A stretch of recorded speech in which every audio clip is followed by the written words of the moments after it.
tous, c'est avec ravissement que nous vous retrouvons pour célébrer le travail. Bonne fête du travail à toutes et à tous. Et nos pensées vont également vers tous ceux qui sont au chômage et en quête d'emploi. Nous prions que vous ayez du travail, un bon travail, un travail épanouissant et bien rémunéré. Alors, pour renforcer ces prières, nous allons solliciter donc le soutien d'une jeune dame. Elle nous vient des États-Unis. Elle y vit d'ailleurs depuis plus de 18 ans et elle est dotée d'une puissance vocale incroyable. Vous aurez le temps de le constater. Merci donc de décerner des acclamations à Menda Aliza.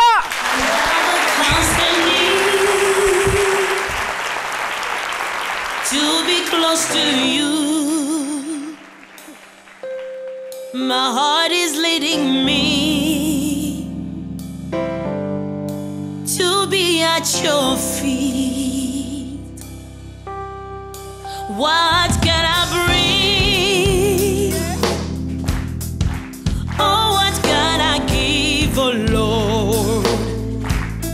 It's you I want to please. You rock my world. You rock my world. Your music's so loud, I jump and I shout, I sing and I'm proud. Lord, you rock my world. You're the air I breathe. You're the voice I hear. You're the song I sing. You're my melody. You make me free to be. My heart beats for you, oh Lord. The glory that Bravo! Menda, installez-vous ici. C'est tout ce qu'on lui réserve après ce qu'on a entendu. Mais installez-vous. Menda Aliza. Alors moi, ce que j'attendais, c'était le refrain. C'était le refrain de la chanson. Ça donne quoi? You rock my Non, il y a une world. partie qui chauffe là. No, I cannot live without you. No, I cannot breathe without you. No, I am nothing without you. No, no, there is no song without you. No, there is no words without you. No, I am nothing without you. No. Oh yes! Menda Aliza, en tout cas, on est très content de démarrer cette émission avec vous. Merci. Faut dire que vous vivez à Atlanta, vous êtes de passage ici et là-bas, vous travaillez aussi dans une compagnie aérienne. Et c'est ce que j'appelle de la révolution chrétienne. Ce que vous chantez, c'est vraiment intéressant, c'est extraordinaire. Et cette puissance vocale, on a vu Jean-Michel hocher la tête, il disait, mais franchement, elle chante bien, n'est-ce pas, Jean-Michel? Vous avez un micro? Elle a une très belle amplitude vocale et il y a une passion lorsqu'elle s'exprime. Tout à fait. C'est du feu en musique et on est très fiers de voir aussi cet alliage à la fois de classe extérieure C'est cela. et aussi de cela. flamme intérieure. Merci Jean-Michel. Et la chanson disait quoi? Parce que le titre, c'est You Rock My World. Oui, effectivement, là, le titre, c'est You Rock My World et ça décrit en fait cette passion-là pour notre Seigneur et notre Sauveur Jésus-Christ. Est-ce qu'on peut l'acclamer? Voilà. Voilà, et en fait, ça veut dire tu as basculé ma vie, tu as changé ma vie, bouleversé. Ça me donne une certaine joie, une certaine passion, un certain fire. N'est-ce pas? Un certain fire. On va parler franglais aujourd'hui. Hein? Alors, vous êtes à votre deuxième maxi-single, c'est bien cela? Oui, je suis à mon deuxième maxi-single, le premier single Praise, et celui-là On n'a pas la même façon de prononcer. No One Like You. Yes. Oui, effectivement, c'est le deuxième qui s'intitule Nul n'est comme toi, No One Like You, pour que le peuple ivoirien aussi se retrouve et aussi les Américains se retrouvent. Très rapidement, un message à l'endroit donc de la jeunesse, des Ivoiriens. Aujourd'hui, c'est la fête du travail. Ah oui, bonne fête de travail à tous les Ivoiriens qui me suivent. Bonne fête de travail à vous. Et aussi, un message, merci. Un message d'encouragement à toute la jeunesse qui fait la force d'une nation. Vraiment, ne perdez pas courage. Toute activité paye. La Bible dit toute activité libère l'homme, paye. Donc, ne vous découragez pas. Dieu est capable de vous donner ce que vous recherchez. Merci infiniment, Menda, d'être passée sur notre plateau. Merci beaucoup. Et toujours avec des applaudissements, on va l'accompagner. J'ai en fait un CD, mon deuxième maxi-single qui a été spécialement dedicated n'est-ce pas? Pour toi. Ouais, dedicated pour moi. Merci beaucoup. Merci infiniment et que Dieu te bénisse. Et voilà, on raccompagne Menda. Et pendant ce temps, nous allons recevoir nos invités témoins du jour. Mais avant, je vous communique tout de suite le thème de ce jour. Ivoiriens de la diaspora, nous travaillons en synergie pour transmettre notre savoir-faire. C'est vraiment louable. Merci donc d'applaudir très fort Denise Latier, Aïcha Balo et Rodrigue Doza. C'est nos trois invités du jour. Nos trois invités du jour.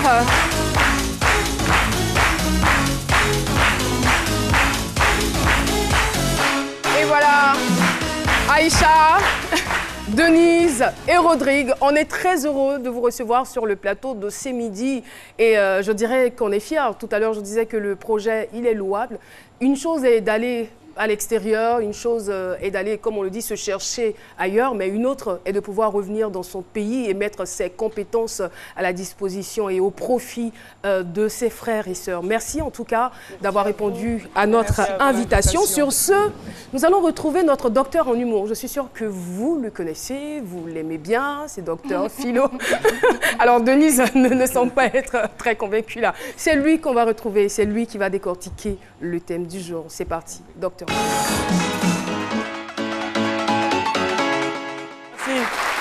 Merci beaucoup, merci public. Voilà, donc je vous souhaite une bonne fête de travail. Bon. Moi je suis au travail, hein, voilà ça, mes pneus, moi je suis là. Voilà, c'est nous on brûle pneus là. Puis vous faites là, vous mettez dans le fourneau là. Voilà, c'est ça, nous on fait ça. Et la dame, j'ai beaucoup aimé sa chanson et ça m'a galvanisé. La partie où elle dit, we don't cry me. Au fait, en anglais, ça dit brûlons les pneus. Ça dit, nous, c'est nous. Ouais, non, mais c'est anglais, elle a acheté, c'est le refrain là. Elle dit, elle nous incite au travail. Et c'est très bon, c'est très bon. Moi, je vous félicite.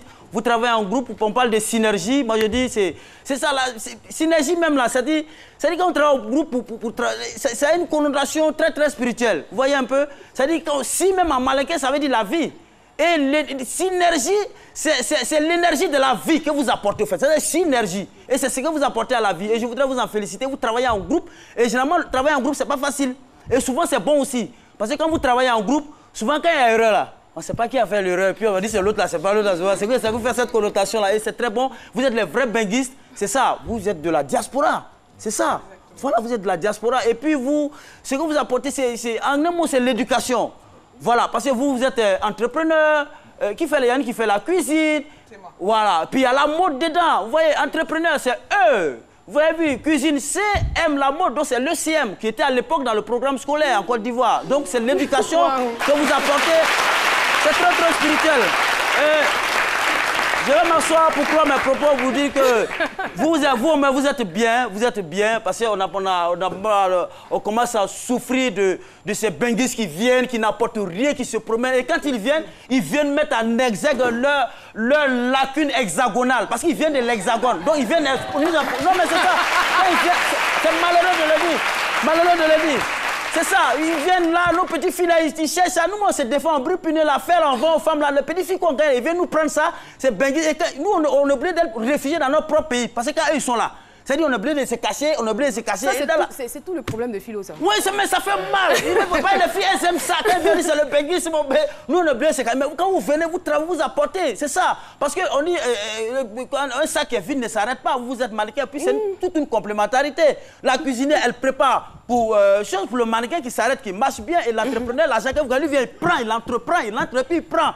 Donc c'est toute une synergie que je voudrais développer ici. Merci beaucoup. Félicitations pour ce que vous faites. Et nous, on vous attend. Merci infiniment, docteur Philo. Et j'aimerais bien rebondir sur votre proverbe, un sac vide ne s'arrête pas. Alors nous allons donc demander à notre public, comment est-ce que vous travaillez au quotidien pour être utile à la société? Alors Prissy, la dégameuse, va se faire donc le plaisir d'être l'hôtesse du jour. Comment est-ce que vous travaillez au quotidien? Ne soyez pas timide. Bonjour, monsieur. Bonjour, madame. Vous êtes? Moi, c'est Roméo Soumaoro. Ravi. Bon, en tant qu'étudiant en licence des sciences de la nature, moi, j'étudie au jour et jour pour contribuer au développement du pays. D'accord. Vous étudiez combien d'heures environ par jour? Bon, dès que j'ai un temps libre, j'étudie. Et quand vous n'avez pas de temps libre? Je suis en salle, soit en salle d'études ou bien... Donc vous vous consacrez exclusivement à vos études. Oui, c'est ça. Voilà, donc pour être forcément un cadre de demain. Ça, c'est Merci beaucoup pour votre contribution. Une autre réponse, s'il vous plaît. Allez-y. Bonjour. Bonjour, madame. Alors, comment est-ce que vous travaillez au quotidien pour être utile à la société? D'abord, je me présente, je me nomme Colin Nembo Jacques. Ravi. Je bosse dur, je suis étudiant en bâtiment, travaux publics. D'accord. Je travaille très dur, je bosse tout le temps pour être... Quand vous dites que vous travaillez dur, bon, c'est un peu vague quand même. Ok, j'étudie dur, toujours, tout le temps pour être utile dans l'avenir. Et c'est quoi le b.a.-ba du bâtiment? Ok, je suis étudiant en travaux publics. Oui, mais je veux dire que pour faire un bâtiment, là, c'est quoi? On commence par quoi? D'abord, pour faire un bâtiment, il faut d'abord couler un béton, ensuite monter les semelles. C'est ça la première étape, on ne conçoit pas d'abord le bâtiment? Le plan? Il n'y a pas de plan au départ? Il faut d'abord le plan, après le plan, et faire les fouilles pour faire le plan qui est fait par des architectes, c'est bien cela? Oui. Ensuite, vous exécutez? Oui, c'est ça. Bravo, merci. On va passer la parole aux dames. Il y a quelqu'un ici qui voudrait intervenir très rapidement. C'est vrai qu'on n'a pas encore... Non, vous, on ne vous prend pas parce qu'on a déjà votre témoignage. Oui, madame, vous, allez-y. Bonjour, madame. Oui, bonjour. Bon, moi, je suis Essoa Eliane. Je suis étudiante au département d'anglais. D'accord. À l'université Cocody. Bon, pour le développement de mon pays, je reste toujours souvent à l'écoute quand il y a des campagnes de sensibilisation sur l'environnement ou quand il y a des campagnes de ramassage de trucs d'ordures. Je m'inscris et je vais pour le développement de mon pays parce que quand l'environnement... De façon bénévole, hein? Oui, quand l'environnement est propre, il y a la population qui est en bonne santé et la population est toujours active pour l'avancement de son pays, donc quelque chose. Ah, des chapeaux, bravo, franchement. Ah ben, j'aime bien cette intervention, pas que j'ai pas aimé les précédentes, mais déjà, elle est bénévole. Parce que généralement, on se dit il faut attendre d'avoir du travail, un travail rémunéré avant de faire quelque chose. Non, quand vous êtes bénévole, quand de façon volontaire, vous faites quelque chose, non seulement ça attire le travail vers vous, mais ça vous donne une certaine expérience. Oui, madame, c'est avec vous qu'on va conclure. Bonjour. Bonjour, madame. Moi, c'est madame Koulibaly. Oui. En tant que commerçante, en payant mes impôts et mes taxes communaux, je considère que c'est ma manière de contribuer à l'évolution du pays. Alors, vous vendez quoi exactement? Vous êtes commerçante? Je vends les accessoires de cuisine, et tout ce qui est vêtements, ce qui concerne la femme. Tout ce qui concerne la femme. Et cet argent, vous l'utilisez pour la famille ou... Vous savez qu'une femme, quand elle a de l'argent... Elle contribue forcément à la famille. Familiale. Donc, l'argent que je gagne, ça ne me sert pas à moi seule. Toute la famille profite. Toute la famille en profite. Merci beaucoup. Merci bien. Merci, Priscille. Merci à vous. Alors, c'est vraiment pas un hasard si sur 3 hommes, on a 2 dames. Sur 3 personnes, pardon, on a 2 dames. Dans ce trio, c'est un trio gagnant, j'ai envie de dire, parce que le projet que vous avez décidé de développer ensemble, il est assez noble. Alors, je reprends. Donc, ici, on a... Aïcha Balo, Denise et Rodrigue. Aïcha, Denise, Rodrigue. Alors, on est quand même tenté de savoir comment est-ce que vous vous êtes rencontrés. Parce que, laissez-moi d'abord donner les profils. Degré Dosa Rodrigue, vous êtes fondateur des établissements Versailles à Ndotré, président de l'ONG CEBAM, donc soutien à l'éducation de base pour une Afrique meilleure. Et vous vivez en France depuis plus de 20 ans maintenant. Alors, Aïcha Balo, traiteur événementiel, entrepreneuse, vous vivez à Paris depuis près de 30 ans. Pareil pour Denise, qui est aussi entrepreneuse, qui vit aussi à Paris depuis près de 30 ans aussi, bien sûr. Le hasard fait bien de choses. Hein. Et Denise, à votre niveau, vous êtes styliste, modéliste et aussi présidente d'une association. Voilà. La rencontre s'est faite comment? C'est la question que j'ai envie de poser. Alors, si je me permets, je prends la parole. Allez-y. Voilà, donc déjà, bonjour à toute la Côte d'Ivoire et merci pour cet accueil chaleureux. Voilà, donc oui, nous nous rencontrons par le biais de mon parrain, d'un ami qui m'est très cher, Julien Gualot. D'accord. Voilà, donc bien entendu, sachant un peu ce que j'ambitionne, ce que j'entreprends au niveau de Paris. Et il sait aussi que ce que j'ambitionnais, c'était que ça soit international et bien entendu commencer par à Abidjan, qui est mon pays de naissance. Et ben donc il m'a présenté Rodrigue, qui lui a déjà bâti la pierre. Voilà. Donc Julien Gualot vous permet de rencontrer Rodrigue. Tout mais à fait. Aïcha, ça a été différent parce que je crois que Denise a fait le premier pas par rapport à la rencontre. C'est bien cela? Via Messenger. D'accord. Elle me suivait en fait par rapport à mon travail et puis un jour elle m'a contactée et puis elle a souhaité me rencontrer. J'avais trouvé ça un peu bizarre. La rencontre était un peu... Qu'est-ce qu'il y avait de bizarre dans le message? Non, au-delà de ça, c'est en fait, elle m'a abordé de manière déjà humble puisqu'elle ne s'est pas mise en avant. Elle m'a félicité, elle m'a encouragé. Ça a d'abord commencé comme ça. L'encouragement, me féliciter. Et c'est vrai que de nos jours, on dit souvent que les femmes, on se tire dessus. Et donc, dans ma tête, je me suis dit... C'est pas forcément vrai. Ben, c'est faux. C'est souvent même faux. Et déjà, cette approche, je me suis dit, la fille, c'est un peu bizarre, comment ça se fait? Donc, du coup, quand elle m'a rencontrée, encore des compliments, je me suis dit, bon, ma copine, je suis mariée, j'ai des enfants. On va y aller doucement quand même. Alors, Rodrigue, je suis bien tentée de vous demander, qu'est-ce qui s'est passé dans votre tête lorsque vous rencontrez les deux jeunes dames? Franchement, j'étais ébloui d'abord de leurs compétences à eux-mêmes et du travail aussi qu'elles bâtissent au sein de Paris. Je me suis dit, mais pourquoi pas essayer d'œuvrer pour notre pays d'origine, parce que nous venons tous du même pays et natifs même d'ici. C'est dans ce contexte qu'on a essayé de structurer une chose pour voir comment on peut réfléchir pour notre jeunesse d'aujourd'hui. Il y a quand même de nombreux Ivoiriens qui vivent en France, hein, je veux dire, qui y sont depuis des années. Ça aurait pu peut-être être une collaboration avec d'autres, mais pourquoi vous trois? C'est quoi le lien? Le lien fort qui vous permet de vous mettre ensemble? L'amour pour notre patrie et puis l'amour pour le côté où on a envie de donner. On a reçu, on a eu, on va pas cracher dans la soupe, on a eu la chance de connaître quand même la France, de connaître l'éducation occidentale. Et ça serait égoïste justement de ne pas justement redonner. Et quand on veut redonner, on donne déjà en France. Elle est membre d'une association, Rodrigue également. Moi, je le fais plutôt bénévolement. Je fais souvent des repas pour nos compatriotes réfugiés. Et c'est là qu'on se dit à quoi ça sert si on ne donne pas aux nôtres.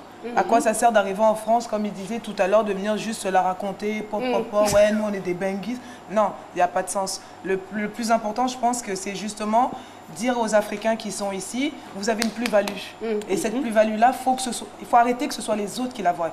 Il faut arrêter que l'Européen, l'Asiatique, le Marocain ou l'Amérique, c'est pas à eux de voir. Déjà, il faut que nous-mêmes, on voit déjà notre valeur. Il faut déjà qu'on s'aime et qu'on se rend compte que comment l'Afrique, après tant de souffrances, tant de tortures, elle continue à nourrir même pas l'Afrique, mais le monde. Mais aujourd'hui, on crache sur l'Afrique, entre guillemets, alors que non, sans l'Afrique, le monde n'est rien. En tant que matière première, que ce soit... Moi, je sais que j'utilise énormément les produits africains. Et elle utilise les produits, les tissus africains. C'est une force. Et cette force-là, ça serait égoïste de ne pas la redonner chez nous, quoi. C'est très bien. Alors, Denise, j'aimerais bien savoir, puisque vous exercez dans des domaines différents, cette synergie-là, elle se fait comment? Et qu'est-ce que vous décidez au juste de mettre à profit et comment vous comptez y parvenir? D'accord. En ce qui concerne notre collaboration à trois? Oui, votre projet commun.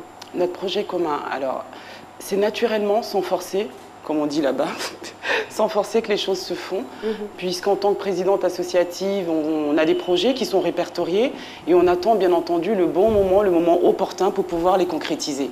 Donc quand Julien Goileau me présente naturellement Rodrigue, c'est parce qu'il a vu l'opportunité et c'était à moi de la saisir aussi et de comprendre un peu ce que ça pouvait nous apporter. Ce que ça peut nous apporter, c'est carrément, comme je l'ai dit tout à l'heure, c'est que la pierre est déjà posée et nous ambitionnons d'apporter de la formation à cette jeunesse, d'apporter, que ce soit des éducateurs, un suivi individuel, personnalisé, selon, on va dire, la situation familiale. Donc ce projet avait déjà été écrit, le fait de savoir que Rodrigue est sur place, qu'il a déjà l'établissement, nous permettant de pouvoir apporter à la jeunesse, on y va, tout simplement. On saisit l'opportunité. Alors, le projet, il est à quelle étape au juste? Il est à quelle étape? Il est à cette étape, c'est-à-dire qu'on a été visité, on a vu les enfants, on en a parlé, bien entendu. Maintenant, il nous faut des deadlines. Nous, on est arrivés le jeudi 19, on repart le 6. Donc, c'était très court, mais très intense, je dirais. Parce que, comme j'ai dit à Aïcha, on vit notre rêve africain. On nous parle de rêve américain, mais nous, on vit notre rêve africain, tout simplement. Je voudrais comprendre un peu plus en profondeur l'idée à l'origine, c'est-à-dire que vous parlez d'apporter une formation à la jeunesse restée ici. Alors déjà, pour qu'un projet soit efficace, il faut que les besoins soient clairement identifiés. Quel est le constat que vous avez fait dans un premier temps et quel type de formation vous comptez apporter dans un pays qui a déjà ses instituts de formation, ses écoles, ses grandes écoles, ses universités? Qu'est-ce que vous apportez de différent, de nouveau et à quelle fin finalement? Voilà ma première question. Bien sûr, qui est une question, je dirais, louable. Je vais répondre de façon...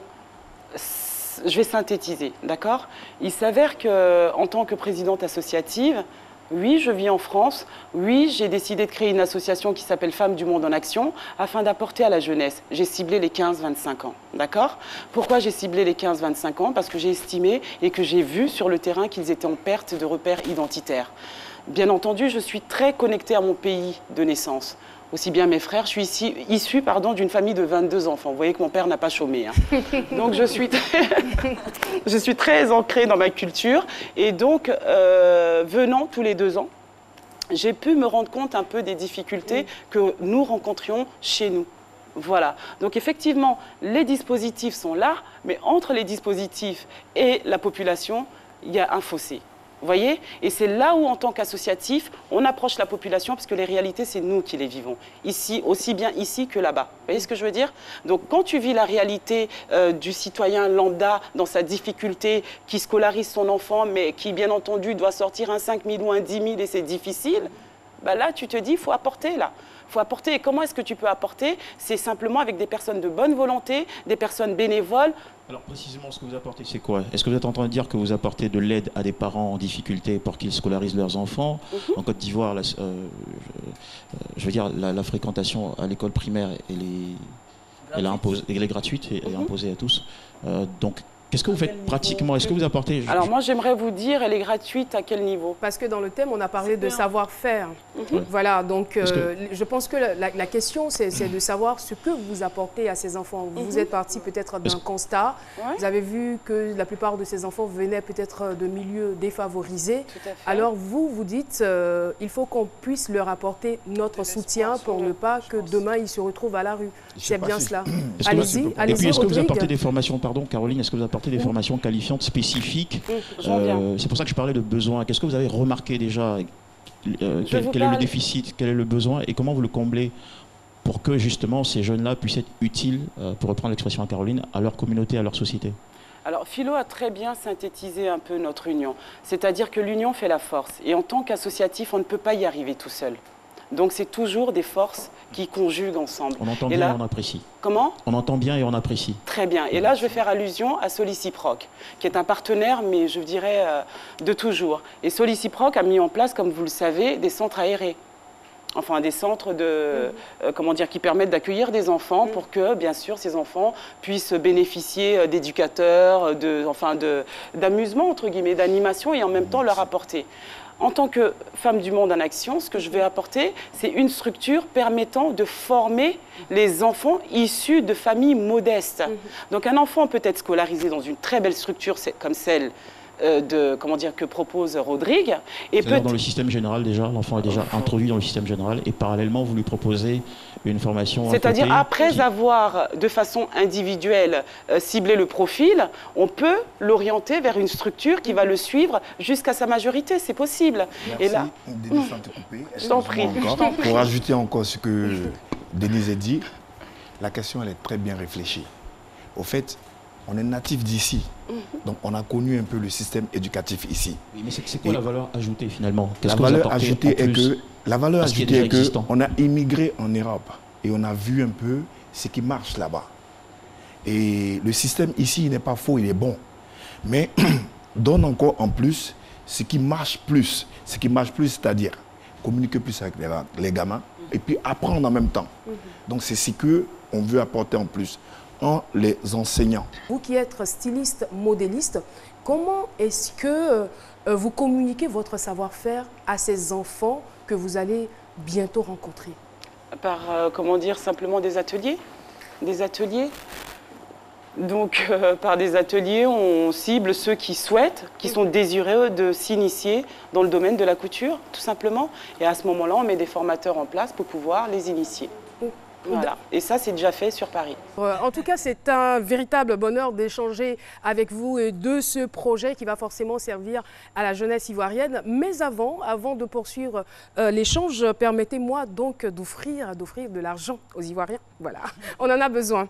Lequel de ces artistes était sur le plateau de ces midis hier? Lequel de ces artistes était sur le plateau de ces midis? J'espère que vous avez suivi l'émission d'hier. Réponse A, Ariel Chenet. Réponse B, Serge Beno. Envoie donc A ou B au 98 133 pour tenter de gagner 100 000 francs. Aïcha Ballot, Denise Latier, Degré Dosa, Rodrigue. Alors, on parlait donc du projet. Jean-Michel avait posé une question de savoir de façon pratique comment les choses allaient être exécutées, puisque déjà nous avons notre système éducatif. Qu'est-ce que vous apportez de plus et comment? On veut en savoir davantage. Si je peux me permettre de répondre, je peux. D'accord, alors je vais vous répondre, j'espère que je serai claire dans mon propos. Le plus simplement du monde, c'est simplement d'accompagner ces enfants, je veux dire, le plus loin possible. Parce qu'effectivement, l'État fait déjà ce qu'il peut à son niveau. Nous, en tant qu'association, c'est de les pousser plus loin possible parce qu'on souhaite la réussite de notre jeunesse. Et voilà, donc pour ceux qui sont de familles, je le répète encore une fois, modestes, il va falloir les pousser, les tenir. Parce que le constat que je fais, que ce soit ici ou à Abidjan, ou à Paris, c'est que oui, tout est là. Mais pour ceux qui n'ont pas les moyens, des fois, je veux dire, on baisse vite les bras. Voilà, parce qu'on n'a pas quelqu'un pour nous tenir la main, pour nous permettre de recevoir une éducation ou bien une scolarité poussée. Voilà. Et on n'a pas quelqu'un pour nous permettre de, de dire, voilà, j'aime la couture ou bien j'aime, tout ce qui est gastronomie, culinaire, voilà. Donc, on est là pour pouvoir... Enfin, le mot est lâché. Alors, si je comprends bien, vous allez donc introduire la gastronomie, la couture dans le système éducatif, mais ça va se faire comment? Est-ce que ça ne va pas bousculer un peu déjà le programme établi par le ministère? D'où je disais, en tant qu'associative, présidente associative, je viens avec un projet qu'on conjugue ensemble. C'est-à-dire que rien à voir avec l'éducation nationale. C'est un établissement qui est là pour accueillir les jeunes désireux. Vous voyez ce que je veux dire? C'est un service en plus. Voilà. Donc c'est pour ça qu'on le fait. Avec l'accord des parents? Totalement. Bien sûr. Oui. Alors, ça va de soi. Mais est-ce que vos actions ne sont pas limitées, puisque c'est au niveau de l'établissement de M. Rodrigue seulement? Est-ce que vous étendez encore alors, si je me suis fait mal comprendre, avant de, d'aller à la deuxième, étape, on va toujours à la première étape, step by step. Donc, la logique veut qu'on puisse commencer avec Rodrigue avant de s'étendre. Comme lui, son projet ne se limite pas à Andautré. Voilà, il se limite dans toute la Côte d'Ivoire et dans la sous-région même, je dirais, sans oublier les pays, frontaliers. Donc, on ambitionne des choses et puis on se donne les moyens, on les concrétise et puis petit à petit, on grimpe les échelons. Alors, Aïcha, Caroline, je ne sais pas si je peux prendre la parole, merci. Pour reprendre encore aussi ma sœur, est que l'établissement existe et l'établissement a l'agrément de la Côte d'Ivoire. Il existe depuis 2015. Depuis 2015, voilà. Et cette année, on rénove le sport-études, qui n'existe pas en Côte d'Ivoire. Le sport-études qui veut dire que... C'est très bien. Merci. Qui veut dire que, c'est du recyclage qu'on fait ici. Or, quand nous, on voit un peu ce qui se passe en Occident, c'est-à-dire c'est des écoles qui ont l'agrément et qui forment des gamins avec des professeurs bien certifiés et en plus de ça, qui font du sport-études. Ça veut dire l'enfant, il peut être fort dans ce qu'il veut et on le propulse où il veut aller. Donc, de lors, mes consoeurs et moi, on a conçu un peu ce projet. C'est-à-dire épargner un peu l'enfant. C'est-à-dire lui montrer un peu plusieurs diversifiés et en plus, le permettre à grandir dans tout ce qu'il veut faire. Alors, Aïcha, vous apportez quoi exactement? Vous venez forcément avec vos talents. Moi, ce qui m'a le plus motivée, c'est mon dernier séjour quand je suis arrivée, je pense, si je dis pas de bêtises, c'était en 2012. Et en fait, le truc, c'est que je suis venue, j'avais peut-être une paire de claquettes, un t-shirt, je suis pas du tout bling-bling. Et je parlais beaucoup, non mais c'est vrai, je parlais beaucoup avec la jeunesse et tout. Et ce que j'avais trouvé hallucinant, c'est le côté, ils sont désespérés. Et j'arrivais pas à comprendre comment ça se faisait, pourquoi ils étaient désespérés, alors que moi, je voyais justement la beauté de la Côte d'Ivoire. Je voyais justement la beauté de l'Afrique.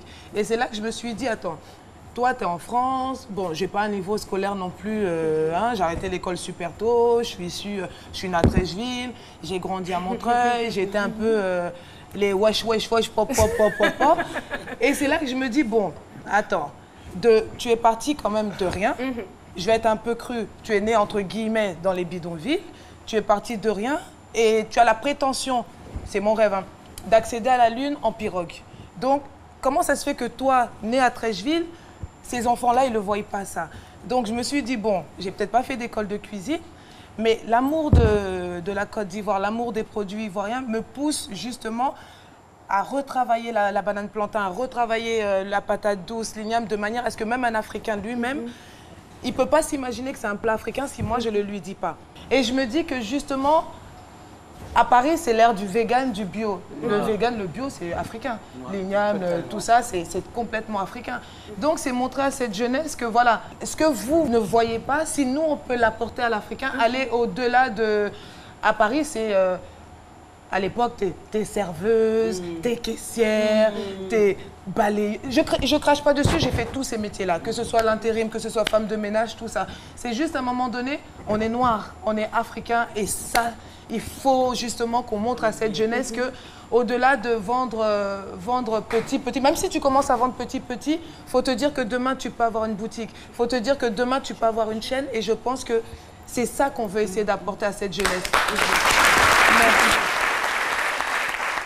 Et voilà, Aïcha, Denise et Rodrigue, merci pour ce joli témoignage. On ne va pas vous laisser partir comme ça. Eh bien, le sage a son mot à dire par rapport à ce qu'il vient d'entendre.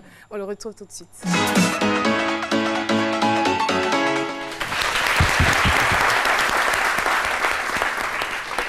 Aïcha, Denise et Rodrigue, je vous ai suivi avec beaucoup d'attention. Et le mot ensemble, le mot synergie, comme un leitmotiv, revient tout le temps dans ce que vous êtes en train de dire. Alors vous avez compris que aller, faire, apprendre, il est important de revenir pour mettre cela au service de nos frères restés au pays. Et je m'en vais partager avec vous ces quelques idées fortes. On n'est jamais fort tout seul. C'est ensemble qu'on est fort.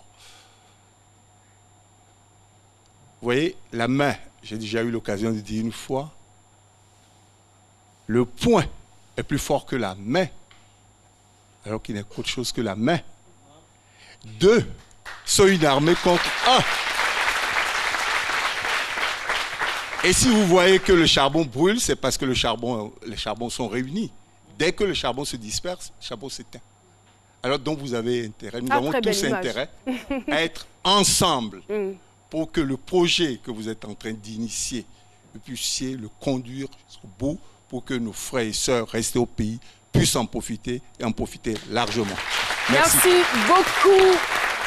Le sage a été, eh bien, le message, il est fort bien entendu. En tout cas, on a décidé de se mettre ensemble, les Ivoiriens, de s'unir et puis de réaliser de très beaux projets, des projets viables, des projets intéressants. Merci en tout cas d'être venu sur le plateau de C'est Midi. C'est cette image dont on rêve, voilà, cette image d'union, d'unité.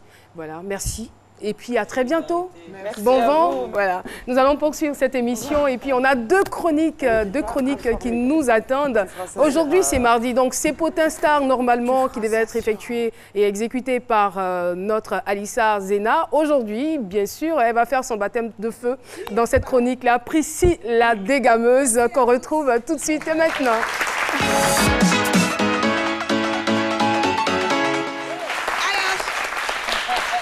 Merci, chers affairés. Nous allons parler aujourd'hui de Victoire Biakou. Victoire Biakou, qui est la lauréate de The Voice Afrique francophone. Pour tous ceux qui ont regardé The Voice, celle qui a gagné là, c'est une Togolaise. Et qu'est-ce qui s'est passé? Quand elle est rentrée chez elle au pays, figurez-vous, le président de la République du Togo l'a reçue. Niao. Applaudissez un peu, pardon. Applaudissez ça là, c'est pas une mince affaire. Alors, le président l'a reçue, elle a été faite officier de l'ordre national. Applaudissez encore. Yeah. Officier de l'ordre national du mérite à la cérémonie du 58e anniversaire de l'indépendance du Togo le 26 avril 2018. Et en plus de ça, le président même lui a dit, ma fille, il faut qu'on ait un tête-à-tête. Et le président lui a dit ça, hein, il faut qu'on ait un tête-à-tête. Et là, normalement, ça devait se faire, mais comme il est parti le lendemain au Qatar, dès qu'il revient, il va rencontrer la jeune fille. Franchement, je pense que c'est une initiative à saluer. Merci à tous ceux qui ont soutenu. Oui, vous voulez?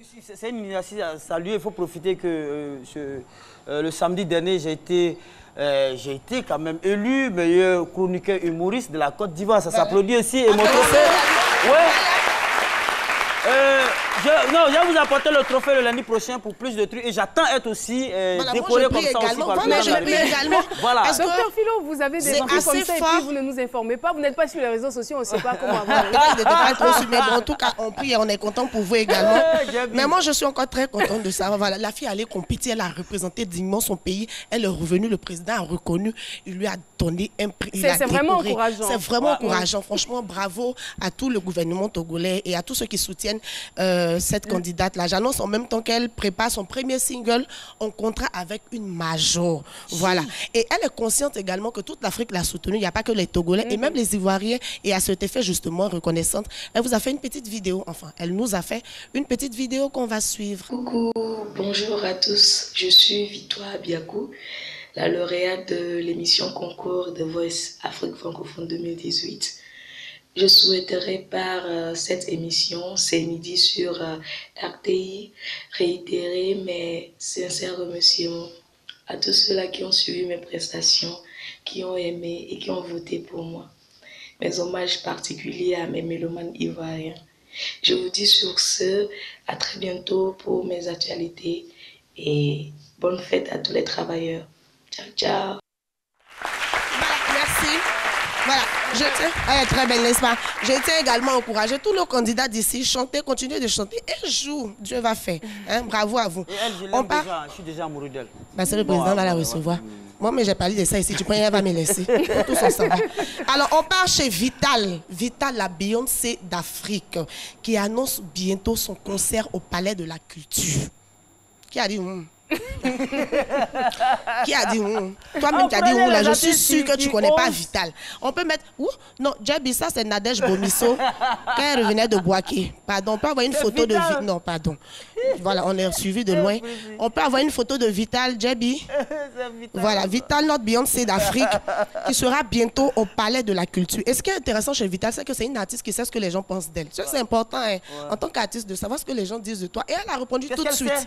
Voilà, elle a répondu tout de suite pour dire à tout ce pays, tout à l'heure, tu as entendu les mots. Elle a dit, beaucoup diront, je cite, le 11 avril à 13h04, elle a posté sur son mur, beaucoup diront qu'est-ce qu'elle chante de bon, avec elle voix même. Nombreux sont ceux qui se moqueront. Mais mes chers frères et sœurs, sachez qu'avec Dieu, il n'y a jamais poteau. Pendant que vous asseyez pour vous moquer là, Vital travaille. Là, en ce moment, là, elle a Bonois pour la fête du travail.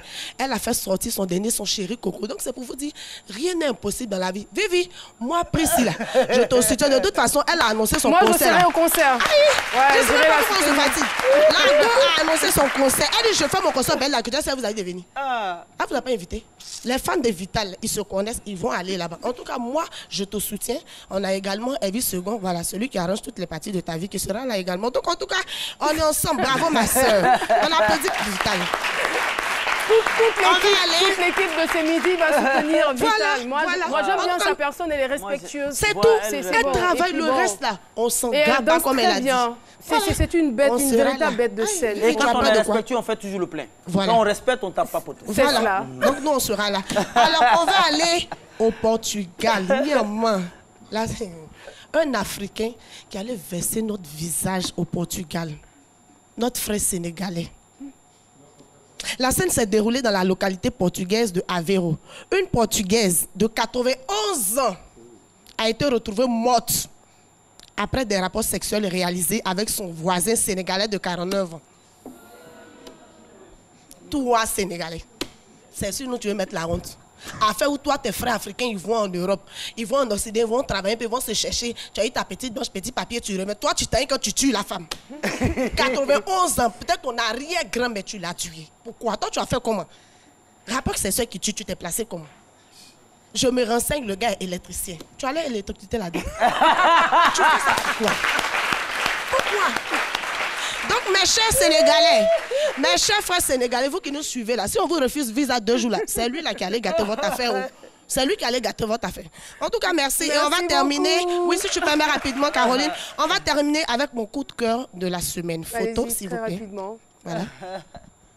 Applaudissez la photo. Joker. Voilà, ça c'est mon coup de cœur de la semaine. Il s'appelle Sawako du groupe Magic Diesel. Voilà, vous regardez bien la photo. C'était pas un mariage, c'était pas un dîner gala. C'était à Tempo, le samedi, pour l'hommage à Daisy Champion. Voilà, c'est un Zougoulman. C'est pour l'hommage à Daisy Champion. Il a mis Keiwa.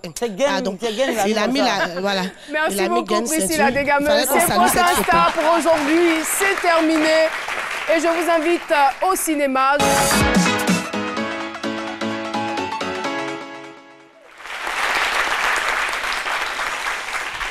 Eh bien, c'est la fête du travail, l'occasion donc d'accorder du temps de qualité à la famille, aux enfants. Je vous encourage donc à les emmener les gosses à regarder pour la première fois au cinéma l'un de leurs héros de littérature enfantine.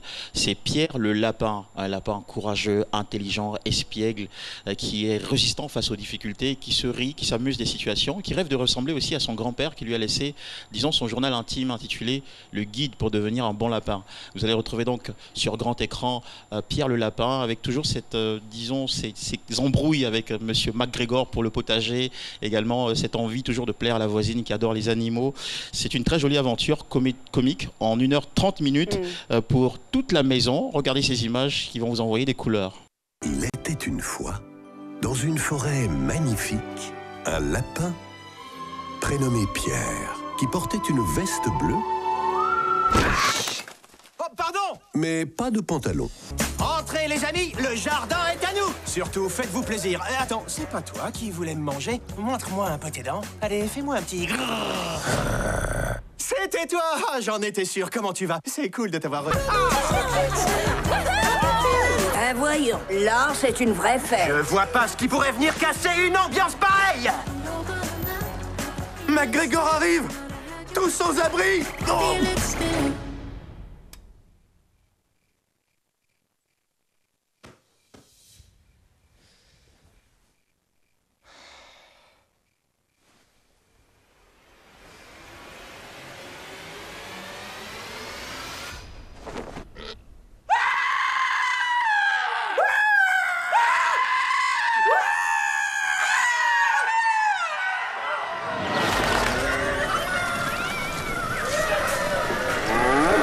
Et ce n'est que le début. Pierre Lapin, il faut absolument que je vois ça. Ce n'est vraiment que le début de belles aventures, de belles découvertes pour les enfants. N'hésitez pas, faites leur plaisir. Et puis parlons maintenant d'Avengers. Pas seulement pour les enfants. Ouais, pour les... J'ai bien envie de rire. T'es tombé aussi dedans? D'accord, c'est super. Alors, Avengers Infinity War pour la suite, c'est franchement... C'est un film qui est en gros succès en ce moment avec 630 millions de dollars de recettes la première semaine d'exploitation, signé par Joe et Anthony Russo. Il est question pour nous d'entrer en contact avec les stars, les héros de Marvel, avec leurs alliés qui vont tenter de sauver la planète, de la protéger de l'attaque du cruel et du grand méchant Thanos. Voici la bande-annonce. Nous avons un avantage. Il va venir à nous.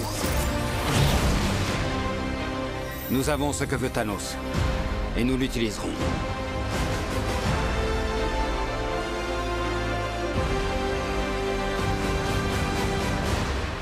Bon, parlons un peu de votre plan. Je le trouve excellent, à ceci près qu'il est nul. Alors laissez-moi faire le plan, et comme ça, il sera beaucoup mieux. Wow.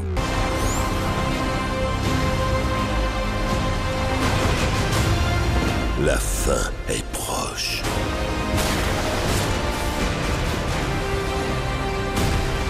Quand j'en aurai terminé, la moitié de l'humanité aura la vie sauve.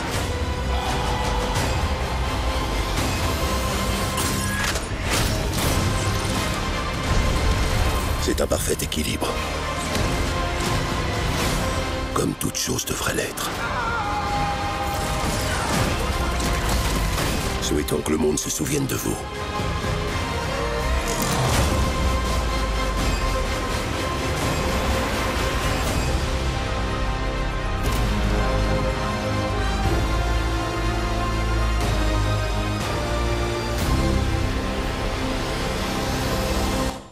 Et voilà, Avengers Infinity War. Et Pierre le Lapin, voilà donc tout un cocktail d'aventure, mais également de pouvoir, de feu et de belles actions à découvrir dans toutes les salles de cinéma Majestic. Très bonne fête à tous et à toutes en mode 7e art. Merci beaucoup Jean-Michel Ona. Eh bien, nous avons été assistés dans cette émission par un public un peu chaleureux quand même. Le fan club, c'est midi. Fan club, c'est midi. Merci d'avoir été là. Et aussi les femmes dynamiques de Petit Bassam. Elles nous viennent donc de la commune de Port-Bouët. Merci de votre présence et de votre confiance à cette émission. Et puis je terminerai pour dire, face au travail, l'homme peut avoir deux attitudes. Le faire ou le faire faire. Voilà, donc faites votre choix. C'est de Grégoire Lacroix. Merci d'avoir été des nôtres et continuez donc de donner le meilleur de vous-même dans tout ce que vous entreprenez. C'est la fin de cette émission. Merci de nous avoir suivis. À demain, 12h, pour un autre rendez-vous. Au revoir.